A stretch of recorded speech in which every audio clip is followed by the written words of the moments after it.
तो कुर्बान जाऊं मेरे आका सल्लल्लाहु अलैहि वसल्लम ने फरमाया अल फातिमा तो सय्यदतु निसाइल आलमीन, फरमाया फातिमा सारी कायनात की औरतों की सरदार।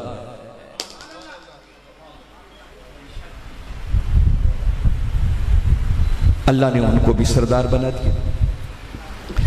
और सैयदाए कायनात की अजमत और शान के क्या कहने, उनकी अजमत और शान पर गुफ्तगू करने के लिए अलग नशिस्त होनी चाहिए। मैं एक आका का इरशाद मुबारक सुनाता हूँ, ज़रा सुने उनका मकाम और मर्तबा क्या है। मेरे आका ने फरमाया अल फातिमा तो बदअतु मिन्नी, फरमाया फातिमा मेरे जिगर का टुकड़ा है। हुजूर शेखुल इस्लाम ने जब इसका तर्जमा किया तो फरमाया हर बेटी अपने बाप के जिगर का टुकड़ा हुआ करती, और अगर खाली यहां भी जिगर का टुकड़ा ही माना कर दिया तो ये बात जचती नहीं। आका कुछ और फरमाना चाह रहे। आका ने ये जो फरमाया अल फातिमा तो बदअतु मिन्नी, आपने फरमाया कि इसका माना ये नहीं कि फातिमा मेरे जिगर का टुकड़ा है, बल्कि आका फरमा रहे हैं कि लोगों फातिमा मेरी जान है, और जान ही नहीं बल्कि फातिमा में मेरी जान। मैं बड़ी खास बात बता रहा हूं। मेरे आका सल्लल्लाहु अलैहि वसल्लम ने सैयदाए कायनात के लिए 3 कलिमात इस्तेमाल किए। फरमाया अल फातिमा तो बदअतु मिन्नी, एक जगह फरमाया अल फातिमा तो मुदगतु मिन्नी, और एक आपने शजना का लफ्ज इस्तेमाल किया अल फातिमा तो शजनतु मिन्नी। हुजूर शेखुल इस्लाम ने इन तीनों कलिमात पर बड़ी बात की। वो अलग आपके पूरे कई घंटों के खिताबात हैं, आप सुने। बदअतु मिन्नी, बेदआ और बदा ये 1 से लेकर 9 तक के अदद के लिए इस्तेमाल होता है। कुरान यूसुफ अलैहिस्सलाम जब वो जेल में रहे तो जितने साल रहे उसके लिए बेदआ सिनीन का लफ्ज आया है 7 साल, ये 7 के लिए इस्तेमाल हुआ। इसी तरह और मकामात पर भी ये लफ्ज इस्तेमाल हुआ। अगर 10 को एक इकाई बना ली जाए तो उसमें से 7 ये 2/3 बनता है। और आका बदआ का लफ्ज इस्तेमाल करके बताना चाह रहे हैं कि लोगों तन्हा फातिमा मेरी जान का 2/3 है। अब 2/3 को अगर आप समझ सकें कि 3 हिस्से करें तो 3 में से 2 हिस्से सिर्फ फातिमा है। फिर फरमाया मुदगतु मिन्नी, कुरान पाक में मुदगा का लफ्ज भी इस्तेमाल हुआ और हदीस मुबारका में भी इस्तेमाल हुआ।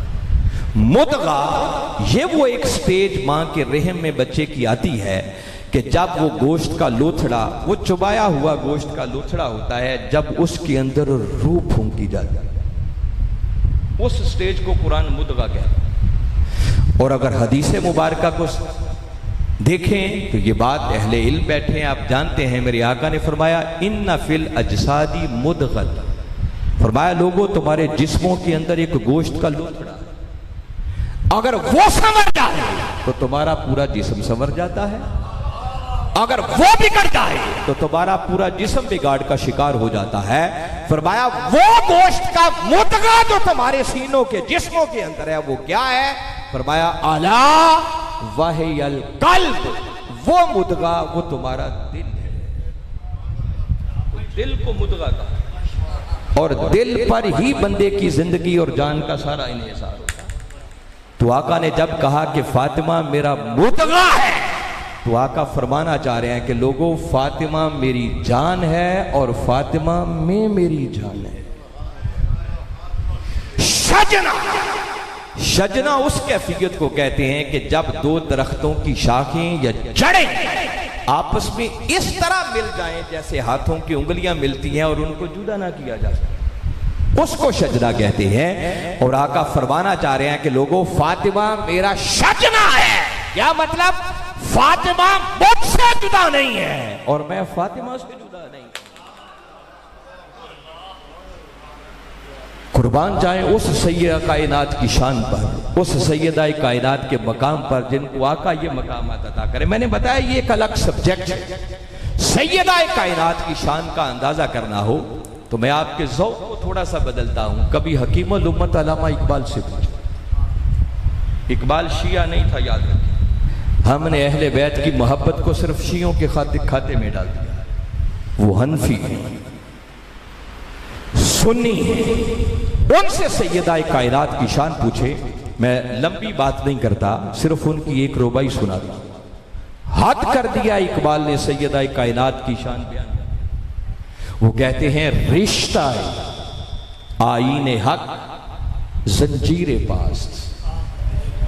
इकबाल से कोई पूछे कि सैयदा कायनात की शान और मकाम क्या है, रिश्ता आईने हक जंजीरे पास, पासे फरमाने जनाबे मुस्तफा, वरना गिरदे तुरबतश गर्दीद में सजदा बरखा के ऊपाशी।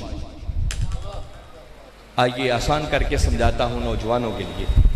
इकबाल कहता है रिश्ता आईने हक, आईने हक से मुराद दीन इस्लाम, रिश्ता ताल्लुक को कहते हैं।